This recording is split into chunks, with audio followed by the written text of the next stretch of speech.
नमस्कार दोस्तों, आप सभी का स्वागत है मेरा चैनल एडमिशन वाला पर। और इस समय का एक अपडेट ऐसा है कि एमएसटीसीटी 2024 का जो रिज़ल्ट की डेट पिछली बार बताई थी उन्होंने 10 तारीख, अब उसे थोड़ा सा एक्सटेंड किया है, नई तारीख दी है। तो इस वीडियो में देखेंगे कि वो क्या सर्कुलर है, नई तारीख क्या है और नई ऑब्जेक्शन लिस्ट भी उन्होंने दी है। जो पिछली बार दिए थे, जो हमने ऑब्जेक्शन राइज किए थे और फिर उस ऑब्जेक्शन पर उन्होंने जो उनका जो उन्होंने निर्णय दिया था और जो करेक्शंस दिए थे, अब उसमें थोड़ा सा बदलाव हुआ है, वो भी हम देखेंगे। तो चलिए बिना देरी के करते हैं वीडियो में शुरुआत और देखते हैं कि वो क्या माजरा है।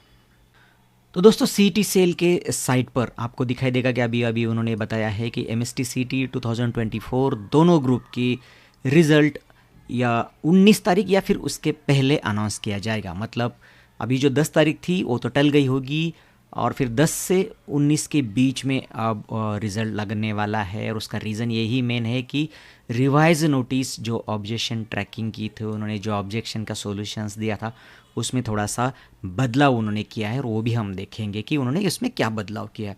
पहले तो हमको ये क्लियर हो गया कि अभी सीटी 10 तारीख का रिज़ल्ट आने वाला था, अब वो 10 को नहीं आएगा और वो 10 मतलब 11 से लेकर 19 के बीच में कहीं भी आ सकता है। तो हो सकता है कि 19 17 18 19 को 19 तक वो रिज़ल्ट लगाएंगे या फिर से एक बार हमें बीच में तारीख देकर वो रिज़ल्ट लगाएंगे। पिछले साल भी जनरली 12 तारीख को रिज़ल्ट आया था जून को और 24 जून से एप्लीकेशन शुरू हुए थे। अगर 19 तारीख को भी अगर उन्होंने रिज़ल्ट लगाया तो भी हो सकता है कि 20 21 22 23 से फिर आपका एप्लीकेशन प्रोसेस शुरू होगा।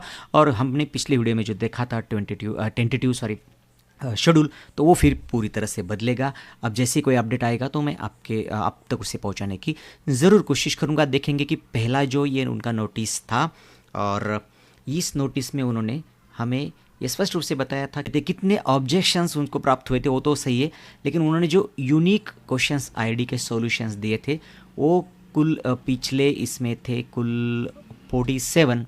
और अब रिवाइज जो नोटिस उन्होंने दिया है उसमें कुछ बदलाव उन्होंने किए हैं और आप ये पूरा पीडीएफ देख सकते हैं उनके वेबसाइट पर जाकर। और अब टोटल 24 क्वेश्चंस के उन्होंने आंसर की चेंज की है या फिर उसमें कुछ करेक्शंस किया है।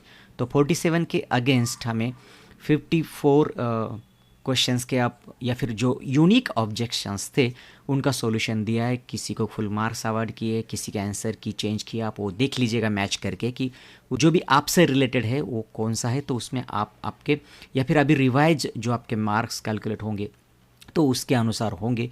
जनरली ये फाइनलाइजेशन होने के बाद तुरंत कुछ दिनों के बाद रिजल्ट लगता है, लेकिन अभी उन्होंने 2 बार ये चेंज किया है। मतलब 47 के अगेंस्ट उन्होंने और कुछ 54 क्वेश्चन तक उन्होंने, मतलब ये पहली थी शायद ये बाउंड्री, अब ये नए उन्होंने ऐड किए हैं इतने। तो उसमें कुछ आंसर की, जैसे कि मैंने कहा, आंसर की चेंज की है, किसी को फुल मार्क्स भी दे दिए हैं। तो ये ऐड हो गया है, ये आईडी जिससे एसोसिएटेड है उन बच्चों के लिए ये बदलाव लागू होगा।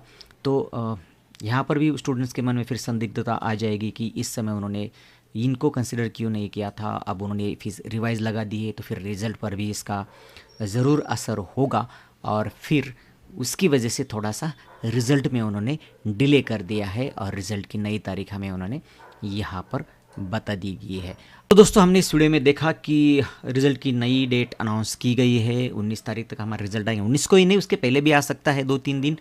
तो नए ऑब्जेक्शन ट्रैकर में रिवीजन की वजह से या फिर कुछ नए उसमें ऑब्जेक्शन को वैलिड करते हुए ऐड किए गए कुछ आंसर कीज़ बदला हुआ या फिर जो उन्होंने ऑब्जेक्शन ट्रैकर का जो अंतिम रिज़ल्ट है उसको रिवाइज किया है, इसकी वजह से थोड़ा सा उनको फिर रिकैलकुलेट करने में समय लगेगा रिज़ल्ट का।